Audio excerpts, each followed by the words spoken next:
Baik, bismillah, assalamualaikum warahmatullahi wabarakatuh. Sebelumnya mungkin perkenalkan, nama saya Mulkan.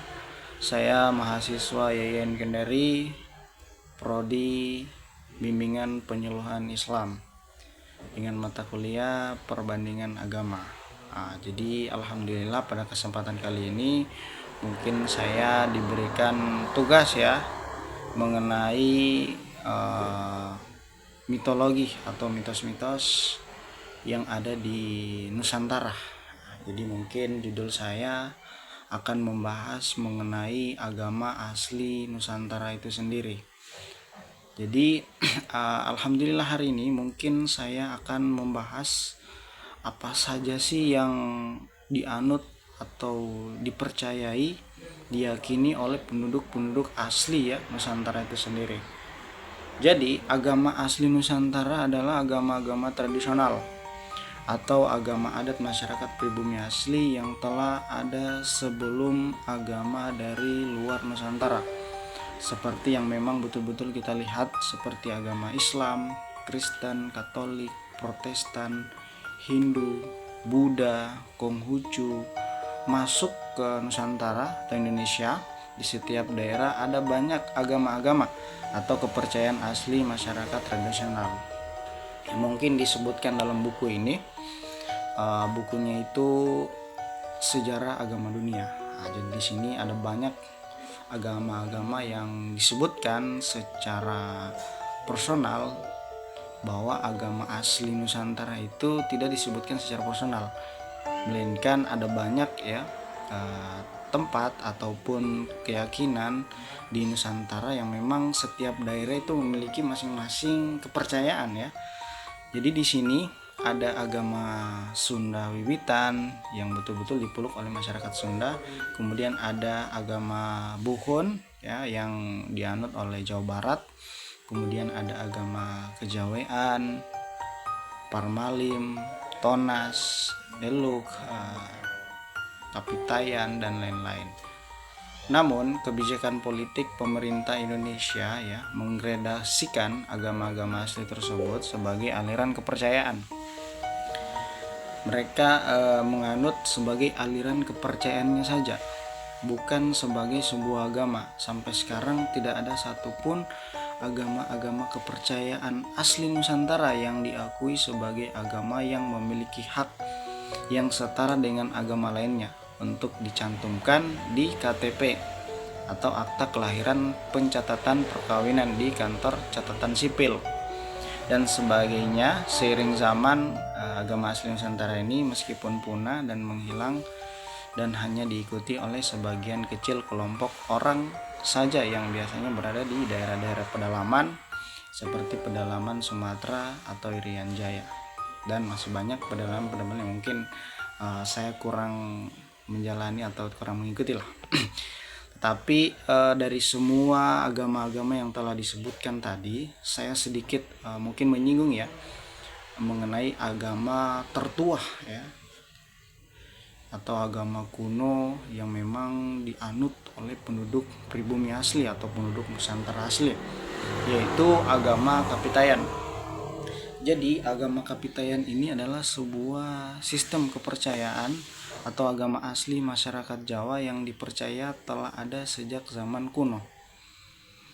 Beberapa kalangan meyakini bahwa Kapitayan merupakan agama tertua di Nusantara yang muncul sebelum masuknya agama-agama besar seperti Hindu maupun Buddha.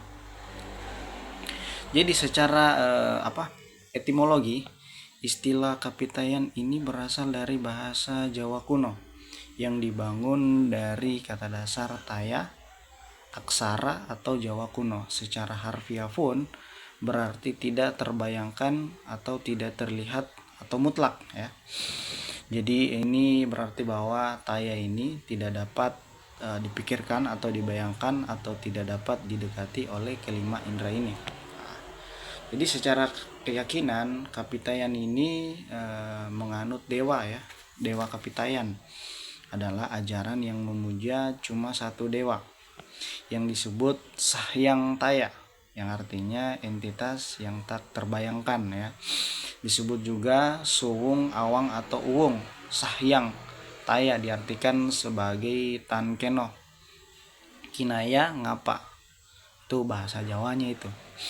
Artinya tidak dapat dilihat, dipikirkan atau dibayangkan sebagai suatu abstraksi yang tidak dapat dijelaskan keberadaannya, tidak dapat dijangkau oleh kapasitas duniawi. Ini secara keyakinan Kapitayan memang betul-betul tidak dapat dijelaskan keberadaannya, tidak dapat dijangkau oleh kapasitas duniawi.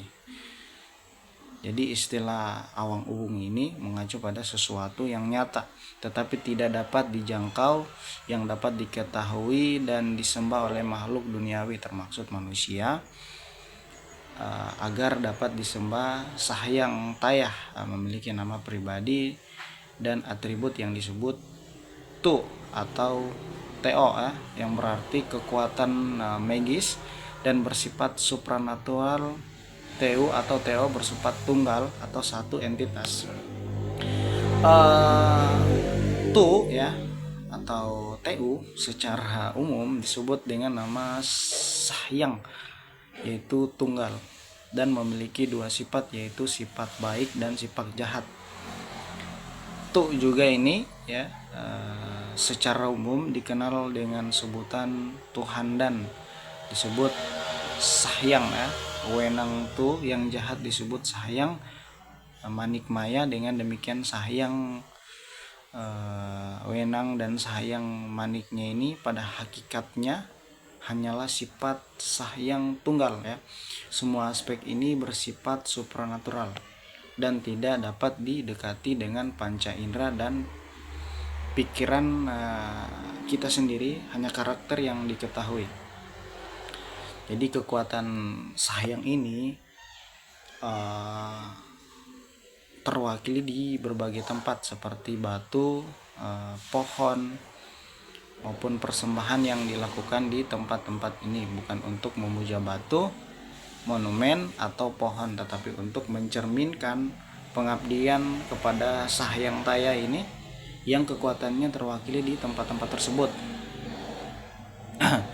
Jadi secara teologi, peninggalan arkeologi dan peninggalan antara lain ya,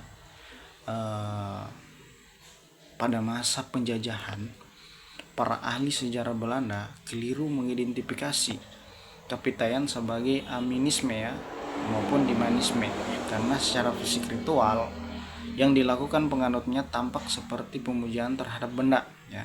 Ini secara historis Belanda ya. Karena secara fisik ritual yang dilakukan penganutnya tampak seperti pemujaan terhadap benda. Artinya bahwa pemujaan terhadap benda dipahami sebagai pemujaan terhadap kekuatan benda itu sendiri ya, seperti animisme dan dimanisme. Pada awalnya ajaran Kapitayan ini tidak memuja benda sebagai kekuatan absolut, melainkan pemuja Sahyang, kekuatan tertinggi. Dengan demikian Kapitayan lebih menyerupai monotisme daripada animisme dimanisme. Benda-benda yang memang terlibat dalam ritual keagamaan seperti pohon, batu, maupun air mata hanyalah sebagian kecil ya manifestasi kekuatan tertinggi Sahyang.